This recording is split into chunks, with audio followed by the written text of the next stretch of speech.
Lord, lay not this sin to their charge.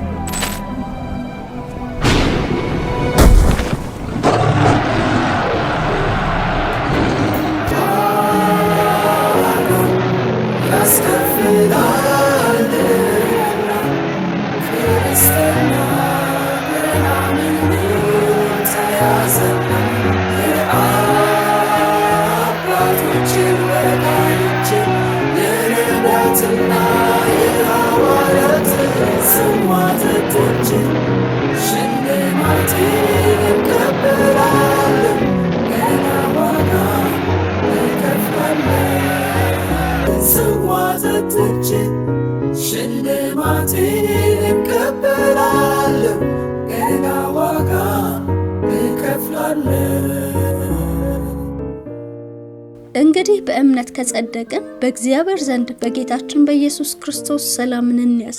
በእርሱም ደግሞ ወደ ቆምንበት ወደዚህ ጸጋ በእምነት መግባትን አግኝተናል። በእግዚአብሔር ክብርም ተስፋን እንመካለን። ይህ ብቻ አይደለም፣ ነገር ግን መከራ ትዕግስትን እንዲያደርግ፣ ትዕግስትም ፈተናን፣ ፈተናም ተስፋን እንዲያደርግ እያወቅን በመከራችን ደግሞ እንመካለን። ሮሜ ምዕራፍ 5 ከቁጥር 1 እስከ 4። እርሱ በመከራችን ሁሉ ያጽናናናል። ስለዚህም እኛ ራሳችንን በእግዚአብሔር በመናጽናናበት መጽናናት በመከራ ሁሉ ያሉትን ማጽናናት እንችላለን። ሁለተኛ ቆሮንቶስ ምዕራፍ 1 ቁጥር 4። ያለፈውን ዝግጅታችንን እንደተከታተላችሁ እርግጠኞች ነን። የዛሬውን ደግሞ እንዲህ አዘጋጅተን ይዘንላችሁ ቀርበናል። ከኛ ጋር ስትቆዩ በብዙ ታተርፋላችሁ። መልካም ቆይታ።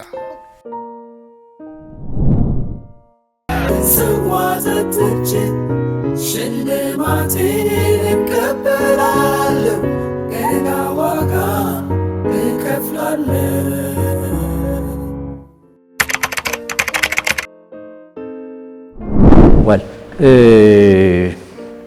መቼም ቤተ ክርስቲያን ከመከራ ውጭና ከስደት ውጭ ትኖራለች ብሎ ማሰብ እንችላለን ወይስ እንዴት ይሆናል የሚለውን ነገር ስንመለከት በእርግጥ ለሁሉም ጊዜ እኮ አለው። ለስደቱም ጊዜ አለው፣ ደግሞም ተረጋግቶም ለመኖር ደግሞ ጊዜ አለው። ምናልባት ያ ጊዜ የተገለጠው ጊዜ የስደቱ ጊዜ ነበረ። ከዛስ በኋላ ስደት አልነበረም ወይ ብለን ብናነሳ አሉ። መልካቸው ይለያያል፣ ይዘታቸው ይለያያል እንጂ ስደትማ ቤተክርስቲያን ሁሉ ጊዜ አለባት። ጳውሎስ ለጢሞቴዎስ በጻፈው መልእክት ላይ በክርስቶስ ኢየሱስ እግዚአብሔርን እየመሰሉ ሊኖሩ የሚወዱ ሁሉ ይሰደዳሉ ነው የሚለው። ስለዚህ ስደት አለ፣ ባንድም በሌላም በተገለጠም ባልተገለጠም። ይሄው እኮ ነው። ስለዚህ ስደቶች ይኖራሉ። ያ የተገለጠው ስደት ነው። አሁን ላይ ያለው ስደት ደግሞ ምንድነው የሚለውን ማየቱም ጥሩ ነው። አሁን ስደት አለ? የለም። ሰው እንደፈለገ ያመልካል። አሁን እኛ ባለንበት አውድ ማለቴ ነው። ሌላው ላይ እንዲህ ላይሆን ይችላል። በዛ አካባቢ ላይ ባለበት አካባቢ ስደት ባለበት ያው ስደት ሊቀጥል ይችላል። አሁን እኛ ባለንበት አውድ ላይ ያ የተገለጠው ስደት ላይኖርብን ይሆናል። ግን ችግሮችና መከራዎች ቤተክርስቲያን የለባትም ብሎ መናገር አይቻልም። መከራ ያለ ስደቱም ብያለ ስራዋን ግን ትሰራለች። ሲጀመር ቤተክርስቲያን ደግሞ የምትጠራውም የምታድገውም የምትሰፋውም የምትበዛውም በስደት ውስጥ ነው። ስትነካ ነው። ባልተነካችበት ተረጋግታ በተቀመጠችበት ነገሮች ሁሉ አልጋ ባልጋ በሆኑበት እኮ ምንም ነገር የለም። ስደት ሲኖር ነው ወንጌልም የሚሰበከው። በሐዋርያት ሥራ ምዕራፍ 8 ላይ እናስታውስ የለም? እስጢፋኖስ ከተገደለ በኋላ አይደለም? ኢየሩሳሌም ላይ ተመቻችቶ ቁጭ ብሎ ነበር። ከዛ በኋላ እሱን ገደሉት። ከዛ በኋላ በኢየሩሳሌም ስደት ሆነ። ነገ ዕጣው የኛ ይሆናል የሚል ነው እንግዲህ። በጸሎት የተጉት እስጢፋኖስን ቀበሩት ይላል። ሌሎቹ ግን ተሰደዱት። ስለዚህ እነ ፊልጶስም ወደ ሰማርያ ወርደው ክርስቶስን ሰበኩ። ሌሎችም ወደዛም ሄዱ። ክርስቶስ ወደ ዓለም ሁሉ ሂዱ ያለው ፍጻሜ ያገኘው ከእስጢፋኖስ መወገር በኋላ ነው፣ ተመቻችቶ ተቀምጦ ስለነበረ። ስለዚህ ቤተክርስቲያንን ወንጌልን እንድትሰራ እንድትሰፋ ወደሚቀጥለው እንድትራመድና እንድትዘረጋ የሚያደርጋት በውስጥም በውጭም የሚነሳባት ነገር ነው። በተለይ ከውጭ የሚመጣባት ስደትና መከራ እንድትወጣና እንድትሄድ ያደርጋታል። ከውስጥ የሚነሳው በእርግጥ ብዙ ሊጎዳት ይችላል። የውስጡ ስደት እሱ የከፋ መልክ ሊኖረው ይችላል። ይሁን እንጂ ቤተክርስቲያን ከስደት ነፃ ሆና ትኖራለች ብሎ ማሰብ አይቻልም። ዛሬም የተለያዩ ስደቶች ሊኖሩባት ይችላሉ። መልካቸው ይለያያል ብያለሁ ቅድም፣ ይዘታቸው ይለያያል፣ ሁኔታዎች ሊፈራረቁ ይችላሉ። አሁንም እኮ ስደት ብለን ስም አንሰይምለት እንጂ እኮ በዚህ በሃይማኖት ነፃነት ሁሉም ተቻችሎ ተቀባብሎ ተደጋግፎ አብሮ በሚኖርበት ኑሮ አንዱ የሌላውን በማይቃወምበት አንዱ የሌላውን በማይነካበት ሁኔታ ውስጥ ስትቀመጥ ይሄ በራሱ ለቤተ ክርስቲያን ምቾት ነው ወይ ብዬ እኔ ጥያቄ አለኝ፣ ውስጤ ይጠይቃል። ምክንያቱም እንዴት አድርጌ ነው ሰውን በወንጌል ምደርሰው? ጌታን እመን ብዬ ምነግረው ሰው ይህን ስናገር ሃይማኖት አለኝ እምነት አለኝ፣ አንተ የምታምነውን የራስህ እምነት አለ እኔም የማምነው እምነት አለኝ ብሎ እኮ የራሱን ዲፌንድ ሲያደርግ ወይም ሲከላከል ሲመክት እኔ ላይ ጥቃት ያደርሳል። እሱ ስደት ነው። መልኩን ይዘቱን ይቀይራል ብያለሁ። ሌላው ይሄ ተቻችሎ መኖር የሚለው ነገር በራሱ እኔ በክርስትናው ላይ መቻቻል የሚለው ነገር በራሱ ሌላ ስም እየፈጠረብኝ ያለ ይመስለኛል። አላውቅም። አንድ ወቅት አንድ የሆነች ትንሽ አርቲክል ጽፌ ነበር ግን አላወጣኋትም፣ ሶሪ። እዛ ውስጥ ይሄን አሁን ያለንበትን ሁኔታ የሚገልጥ ነውና በለዓም ያስተማረውን አስተምህሮ ተከትሎ በዮሐንስ ራእይ ላይ የተጻፈውን መጽሐፍ ላይ ራእይ 3 ላይ በተጻፈው ለዛች አንድ ቤተ ክርስቲያን የተጻፈው መልአክ ላይ የተጻፈለት መልእክት የበለዓምን ትምህርት የሚያስተምሩ ባንተ ዘንድ አሉ፣ እነዚህን አልነቀፍካቸውም ወይም አልገሰጽካቸውም አላረምካቸውም፣ ስለዚህ የማቀብን ስራ አልሰራህም ብሎ ተግሳጽ ልኮለታል። የበለዓም ትምህርት በዚህ ዘመን አለ ወይ የሚል ትንሽ ነገር ለመጻፍ ሞክሬ አላወጣሁትም። አለ። ምንድነው ያ ሰውዬ ያደረገው? በእርግማን አትችልም፣ በጦርም አትችልም። ስለዚህ ምንድነው የምታደርገው? ተቻቻልና ኑር፣ አስጠጋቸው፣ አታርቅ፣ አትግፋቸው፣ አስጠጋቸው።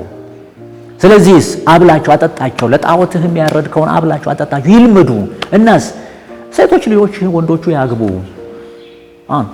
እነሱም ደግሞ እንደገና እንደዚህ ያድርጉ፣ ተቀባበሉ፣ በጋብቻ ሞቹ ነው። እግዚአብሔር አምላካቸው የበቀል አምላክ ቁጡ አምላክ እንደሆነ አውቃለሁ። ስለዚህ ለተቀደሰ ዓላማ የተጠራው ሕዝብ ከእግዚአብሔር አጀንዳ ውጪ ሲመጣ እግዚአብሔር ይቆጣል፣ በራሱ ይመታቸዋል፣ ይቀስፋቸዋል። የዛን ጊዜ አንተ ታርፋለህ ነው ያለው። ያን ትምህርት የሚያስተምሩ አንተ ጋር አለ ተባለው ጴርጋሞን ያ ትምህርት። ስለዚህ ተቻቻሉ ነው ያለው። እኔ መቻቻል እያጃጃለን ያለ ጊዜ ውስጥ የገባን ይመስለኛል። እሱ ራሱ እኔ አንድ የስደት መልኩ ነው ብዬ አስባለሁ። ተቻችሎ መኖር ከቃሉ እያፋታን ከክርስትና እያላቀቀን እየወጣንበት ያለንበት ጊዜ ውስጥ ነን ብዬ አስባለሁና በዚህ ዘመን ቤተክርስቲያን ስደት ላይ ናት ወይ? ስደት አለባት ወይ? ወይስ ከስደቱ አልፎ ነፃ ሆና ትኖራለች ወይ የሚለው ነገር ሙሉ ለሙሉ ስደት ላይ ናት ብዬ መናገር በግልጥ ባልችልም፣ በሌላ መልኩ ግን ስደቱ አሁንም አለ፣ መገፋቱ አሁንም አለ። ወዳልተፈለገ ነገር ውስጥ እየገባች ነው ያለችው ብዬ አስባለሁ።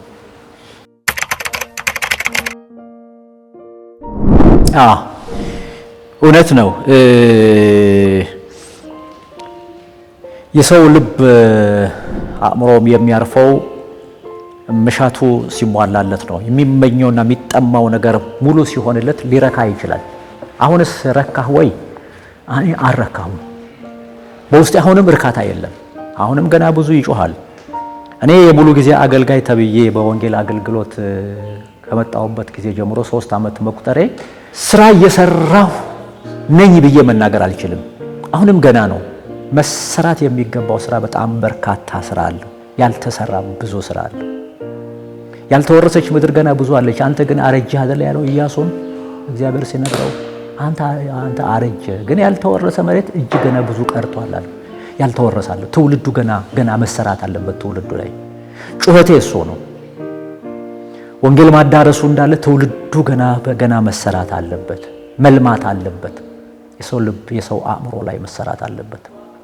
ስለዚህ እኔ ረካህ ወይ አረካሁ ሙሉ ጊዜ አገልጋይ የሚለውን ስም የማግኘት ጉዳይ አይደለም ጥማቴ የእግዚአብሔር አጀንዳና የእግዚአብሔር ሐሳብ በእኔ ሊገለገል የሚገባውን ያህል እንዲገለገል ነው።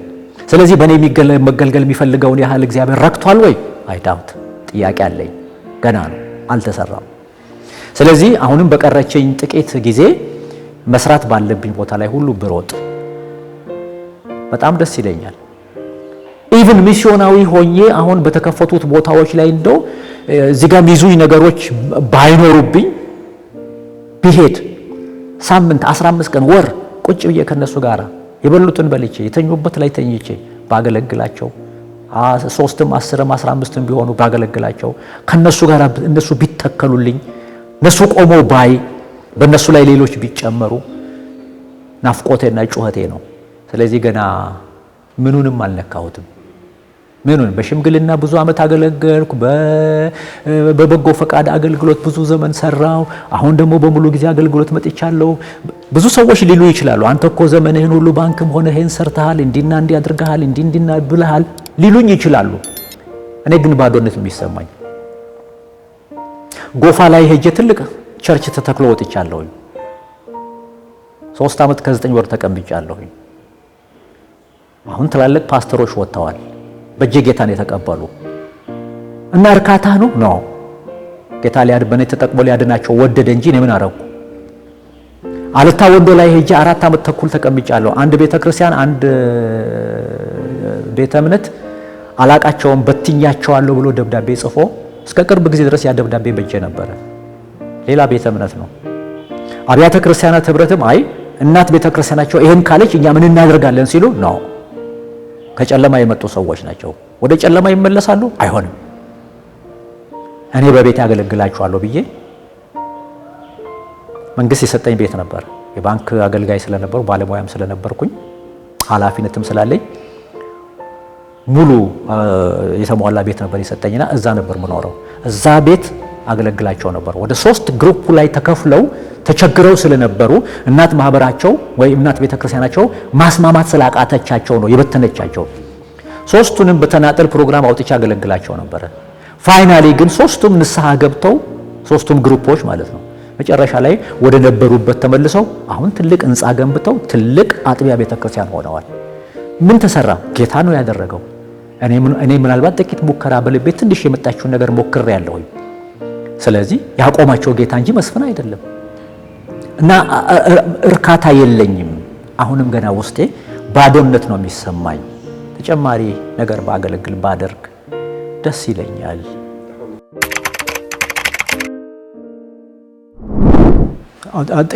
ጥቂት ነገሮች በጌታ ረድኤት ለማድረግ ተሞክሯል። በጣም ጥቂት ነገሮች ያው እዚህም በሌላም ቦታዎች ስትሰራ ቅድም ለማለት እንደሞከርኩኝ ትጋጫለህ እርስ በርስ። ከቤተሰብ ጋር እኮ ይጋጫል። ባልና ሚስት ከልጆች ከቤተሰብ ጋር አንድ ፋሚሊ ሆነው መጋጨት አለ። ወጣ ስትል ደግሞ ይብሳል ልልህ ነው ይኖራሉና ልምዱም አለ። ግጭቶች ነበሩ። ወደ ከፍተኛ ደረጃ የጦዙ ችግሮች ሁሉ ነበሩ። ግን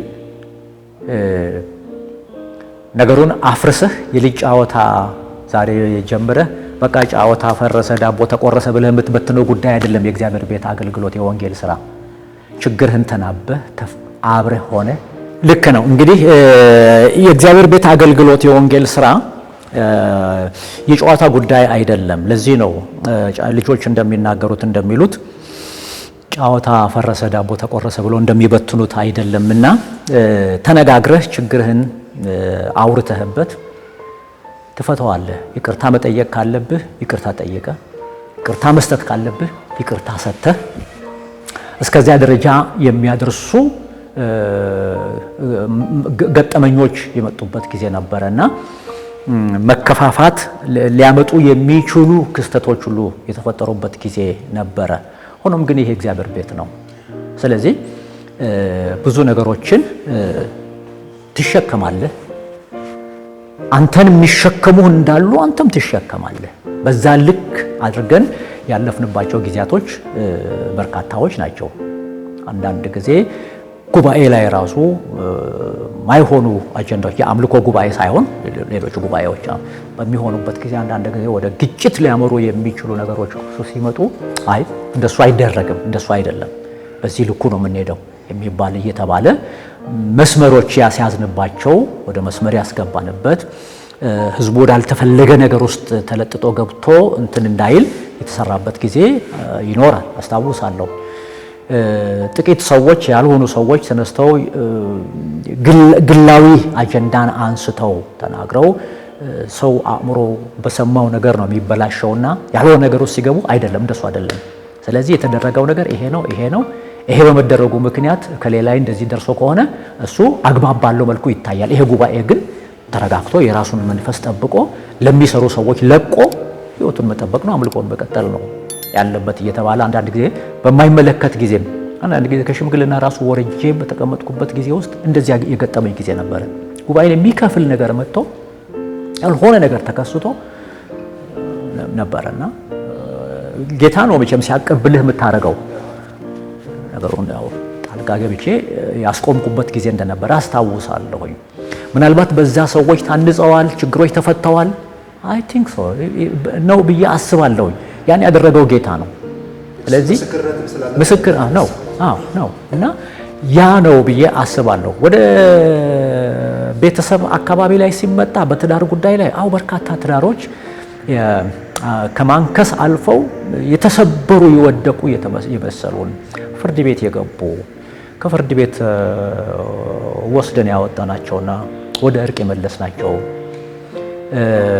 በርካታዎች ናቸው። አንድና ሁለት ሆነን ሄደን ብንወስድና ያን ብናደርግም ፐርሰናሊ በቢሮዬ ደረጃ ደግሞ የተሰበረን ክፍል ደግሞ እንደገና ወስጄ ሌላ ጠግኜ በጌታ ጸጋና በጌታ ኃይል በእግዚአብሔር ቃል በጸሎት በምክር ተመልሰው ትዳራቸውም በጤናማነት ስቲል እስካሁን ድረስ እየመሩ ያሉ ሰዎች አሉ። ሳያቸው ደስ ይለኛል። ሲቀርቡኝም በአባትነት መንፈስ ነው የሚቀርቡኝ። እኔም ልጆቼ ብዬ ነው ማቀርባቸውና በርካታዎች በእኔም እድሜ ደረጃ ያሉ ቢሆኑም የዛኑ ያህል አሉና እንግዲህ በውስጥህ ጌታ ያስቀመጠልህን ያህል እንጂ ከራስህ አውጥተህ የምታመጣው ነገር የለም። ስለዚህ የኔ ነው ብዬ ከኪሱ ሰው ገንዘብን አውጥቶ የፈለገውን እንደሚያደርግበት የማደርገው ነገር የለኝም። የጌታ ጸጋ ነው፣ የጌታ ረድኤትና ችሮታውን ብቻ ነው ይህንን ያደረገው ለማለት ነው የምፈልገው።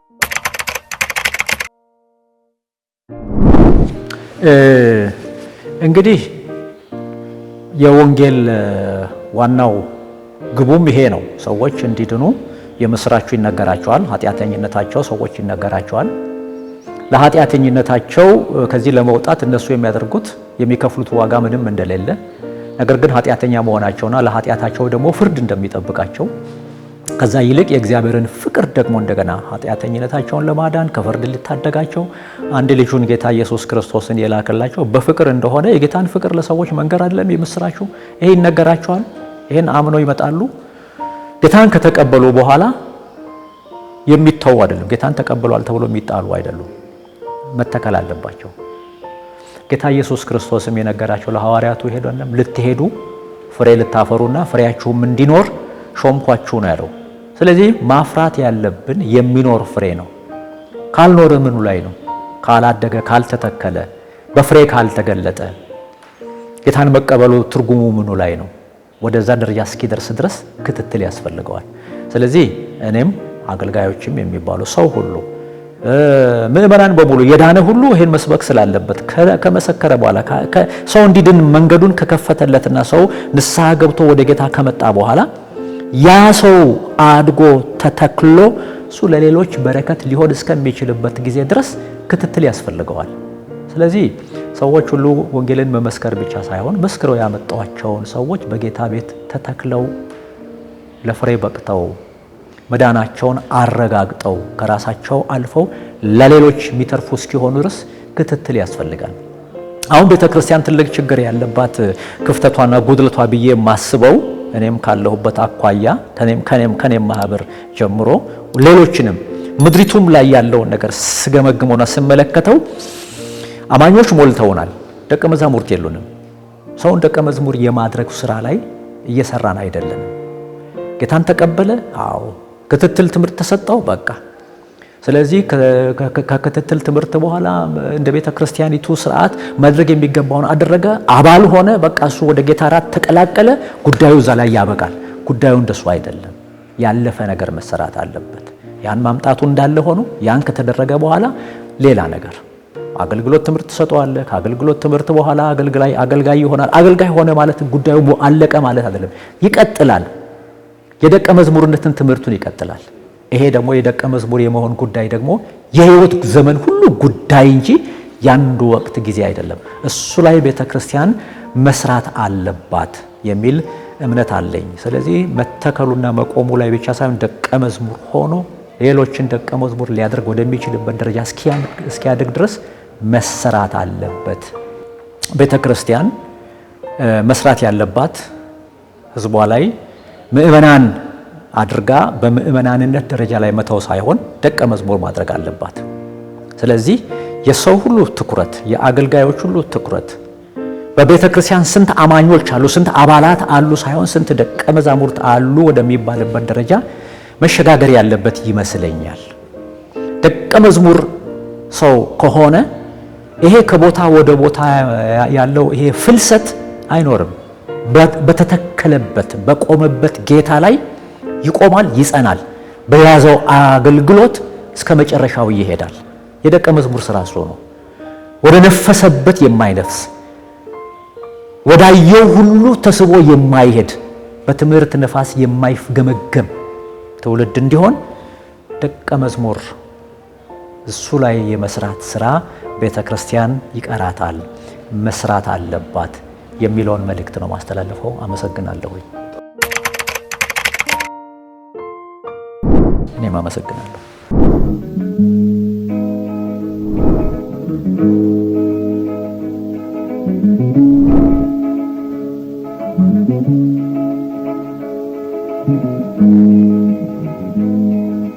ልብ ጽኑን አትናላጠንክር ባመንክበት ጌታ በፍጹም አትፍር። ልብ ጽኑ ይሁን አትናላጠንክር ባመንክበት ጌታ በፍጹም አትፍር። ተድላና ደስታ መጽናናት በረከት መንደላቀቅ በተሟላ ሕይወት እንደዚህ አይደለም እንዲህ አትመልከት። ክርስትና አንዳንዴ መከራም አለበት። ልብ ጽኑ ይሁን አትናላጠንክር ባመንክበት ጌታ በፍጹም አትፍር። ልብ ጽኑ ይሁን አትናላጠንክር ባመንክበት ጌታ በፍጹም አትፍር። የጨለማው ስልጣን ጥላውን ዘርግቶ ጠላት ኃይሉን ሲያሳይ እጅግ ተቆጥቶ በበትር ሲመታ ሆምጣጤ ሲያጠጣ በመስቀሉ መንገድ ወንድሜ አይጥፋ። ልብ ጽኑ ይሁን አትላላጠንክር ባመንክበት ጌታ በፍጹም አትፍር። ልብ ጽኑ ይሁን አትላላጠንክር ባመንክበት ጌታ በፍጹም አትፍር። ማምለጫ ስትሻ ከዳር ስትፈልግ ጭላንጭሎት እንኳን ሲደፈር ሲመረቅ በወህኒ ተጥለህ ሰው ሁሉ ሲደፋ የሕይወት ጌታ የሚረሳህ አይምሰልህ። ልብህ ጽኑ ይሁን አትላላ ጠንክር፣ ባመንክበት ጌታ በፍጹም አትፍር። ልብህ ጽኑ ይሁን አትላላ ጠንክር፣ ባመንክበት ጌታ በፍጹም አትፍር። በምስራቹ ቃል በወንጌል ተሟገት፣ ልብህ ሰፊ ይሁን አርቀህ ተመልከት። ለማያልፈው ርስት ለአገር ተባተህ በላይ እንገናኝ ደምህን አጥለቅልቀህ። ልብህ ጽኑ ይሁን አትላላ ጠንክር፣ ባመንክበት ጌታ በፍጹም አትፍር። ልብህ ጽኑ ይሁን አትላላ ጠንክር፣ ባመንክበት ጌታ በፍጹም አትፍር።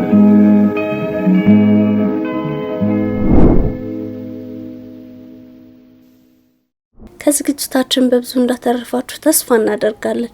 በሚቀጥለው ዝግጅታችን ከሌላ እንግዳ ጋር እንገናኝ እያልን በዝግጅቶቻችን ላይ ጥያቄ፣ አስተያየት እንዲሁም ጥቆማ ካላችሁ ከታች በተጠቀሰው አድራሻችን ልታደርሱ ትችላላችሁ። ለዛሬ እዚህ ላይ አበቃን። በሚቀጥለው የጽናት ዝግጅታችን እስክንገናኝ ከእግዚአብሔር ከአባታችን ከጌታችንም ከኢየሱስ ክርስቶስ ጸጋና ሰላም ከሁላችን ጋር ይሁን። አሜን።